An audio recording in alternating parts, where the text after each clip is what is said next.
اور وہ silicone valley میں جاب کرتے ہیں، جبکہ بیٹی عائلہ رضا آرکیٹیکٹ ہیں اور وہ کراچی میں رہتی ہیں۔ عائلہ رضا کے شوہر مشہور فلم ڈائریکٹر ہیں جو کہ بہت سی بالی ووڈ فلموں کے بعد سینکڑوں ایڈز بنا چکے ہیں۔ پرویز مشرف کے داماد کی 2 بیٹیاں ہیں جن کا نام مریم رضا اور زینب رضا ہے۔ اب پرویز مشرف کی پروفیشنل اور سیاسی لائف کا ذکر کرتے ہیں تو 1965 اور 1971 کی جنگوں میں پرویز مشرف شریک ہوتے رہے۔ 1980 کی دہائی تک پرویز مشرف لیڈر رہے۔ بعد میں انہوں نے ڈپٹی فوج سیکٹری آپریشن ڈائریکٹر کے طور پر کام کیا۔ 7 اکتوبر 1998 کے روز میاں محمد نواز شریف نے انہیں آرمی چیف سٹاف بنا دیا۔ 1999 میں کارگل ایشو پر نواز شریف اور جنرل پرویز مشرف کے درمیان بد اعتمادی کی فضا نے جنم لیا۔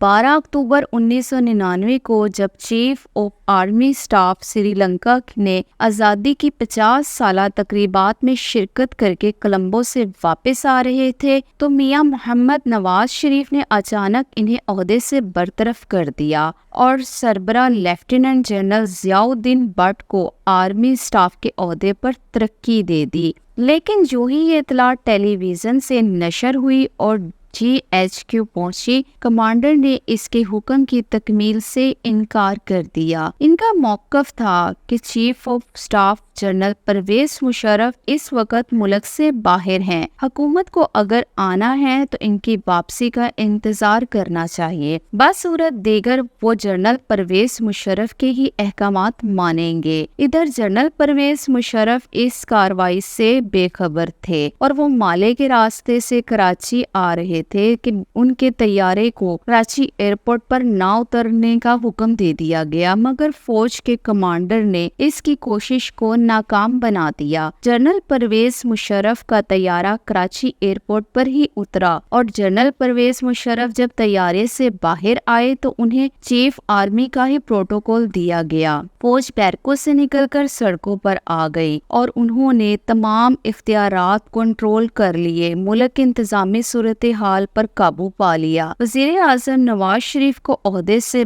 برطرف کر دیا گیا اور general Pervez Musharraf chief executive بن گئے۔ 14 اکتوبر کو پرویز مشرف نے آئین معطل کر کے ملک میں ایمرجنسی کا اعلان کر دیا۔ قومی اسمبلی اور صوبائی اسمبلیاں تحلیل کر دی گئیں، لیکن پرویز مشرف نے 3 سالوں میں الیکشن کروانے کا وعدہ کیا۔ 11 ستمبر 2001 میں امریکہ میں ورلڈ ٹریڈ سینٹر پر حملوں کے بعد 13 ستمبر کو پاکستان میں امریکی سفیر واشنگٹن نے 7 مطالبات پرویز مشرف کے سامنے رکھے تو پرویز مشرف نے فوری طور پر تسلیم کر لیا اور امریکہ جنگ میں پاکستان میں باقاعدہ طور پر شامل ہو گیا۔ راتوں رات افغان پالیسی تبدیل کر دی گئی۔ 20 مئی 2000 میں عدالت عظمیٰ نے پاکستان جنرل پرویز مشرف کو حکم دیا کہ وہ اکتوبر 2002 تک عام انتخابات کروائیں۔ اپنے اقتدار کو طول دینے اور محفوظ کرنے کی غرض سے انہوں نے 30 اپریل 2002 میں ایک صدارتی ریفرنڈم کروایا، جس کے مطابق 98% عوام نے انہیں آئندہ سالوں کے لیے صدر منتخب کر لیا۔ اس ریفرنڈم کو سیاسی جماعتوں کی اکثریت نے مسترد کر کے بائیکاٹ کیا، جبکہ عمران خان نے اس وقت پرویز مشرف کے ریفرنڈم کو سپورٹ کیا۔ مشہور صحافی نجم سیٹھی اپنے پروگرام کو کہہ چکے ہیں کہ عمران خان نے پرویز مشرف کے ریفرنڈم کی حمایت کی اور انہیں سپورٹ کیا، لہٰذا ان کے ہونے والے الیکشن میں گڑبڑ کر کے ان کو خصوصی طور پر جتوایا گیا ہے۔ اب اس دعوے میں کتنی حقیقت ہے اور کتنا فسانہ، یہ تو پرویز مشرف جانتے ہیں یا پھر عمران خان صاحب۔ عام ہونے والے انتخابات میں جنرل پرویز مشرف کی چھتری تلے اور مسلم لیگ نے قائد اعظم مسلم قومی اسمبلی کی اکثر سیٹیں جیت لیں۔ قومی اسمبلی کی سیٹیں جیتنے کے بعد دسمبر 2003 میں جنرل پرویز مشرف نے متحدہ مجلس عمل کے ساتھ معاہدہ کیا کہ وہ 2004 تک اپنی وردی اتار دیں گے، لیکن انہوں نے اپنے وعدے کو پورا نہ کیا۔ اس کے بعد جنرل پرویز مشرف نے قومی اسمبلی میں 17ویں ترمیم منظور کروا لی اور انہیں پاکستان کے صدر ہونے کا قانونی جواز مل گیا۔ 3 نومبر 2007 کو جنرل پرویز مشرف نے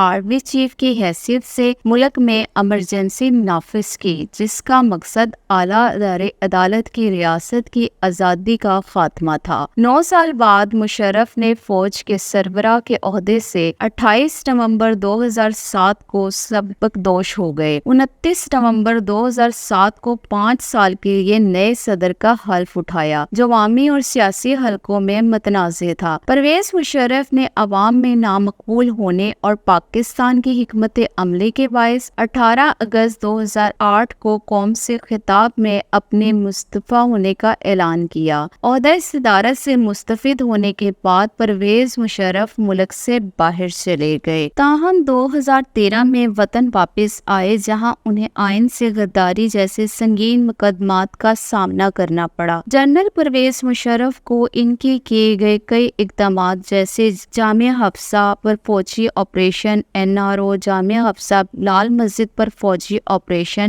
NRO، بلوچستان آپریشن اور اکبر بگٹی کے قتل، ڈاکٹر عبدالقدیر خان کی طویل نظر بندی اور ڈاکٹر عافیہ صدیقی کی امریکہ کو حوالگی، بھارت سے دوستی اور ثقافتی روابط پر شدید تنقید کا نشانہ بنایا جاتا رہا۔ جنرل پرویز مشرف پر قاتلانہ حملے بھی ہوتے رہے۔ جنرل پرویز مشرف نے آل مسلم لیگ کے نام سے اپنی سیاسی جماعت بنائی۔ وہ 2018 کے الیکشن میں حصہ لینا چاہتے تھے اور انہوں نے چترال کے حلقہ NA سے قومی اسمبلی کے حلقہ M1 سے کاغذات نامزدگی بھی جمع کروائی، جبکہ ریٹرننگ آفیسر نے انہیں الیکشن لڑنے کے لیے نااہل قرار دے دیا۔ اسی طرح 2013 الیکشن میں جنرل پرویز مشرف 2050 سے انتخاب لڑنا چاہتے تھے، لیکن ایسا ممکن نہ ہو سکا، جس کے بعد پاکستان نے بائیکاٹ کا اعلان کر دیا۔ واضح رہے 2013 کے جنرل الیکشن میں آل پاکستان مسلم لیگ نے ملک سے صرف ایک ہی سیٹ جیتی تھی اور افتخار الدین چترال کی سیٹ سے MNA منتخب ہوئے، جو بعد میں مسلم لیگ میں شامل ہو گئے۔ ریکارڈز کے مطابق پرویز مشرف کے ٹوٹل اثاثہ جات کی مالیت 3,42,93,078، جبکہ کراچی خیابان مجاہد کلیفٹن کمانڈنٹ بورڈ کے علاوہ اسلام آباد کے چک شہزاد میں ان کا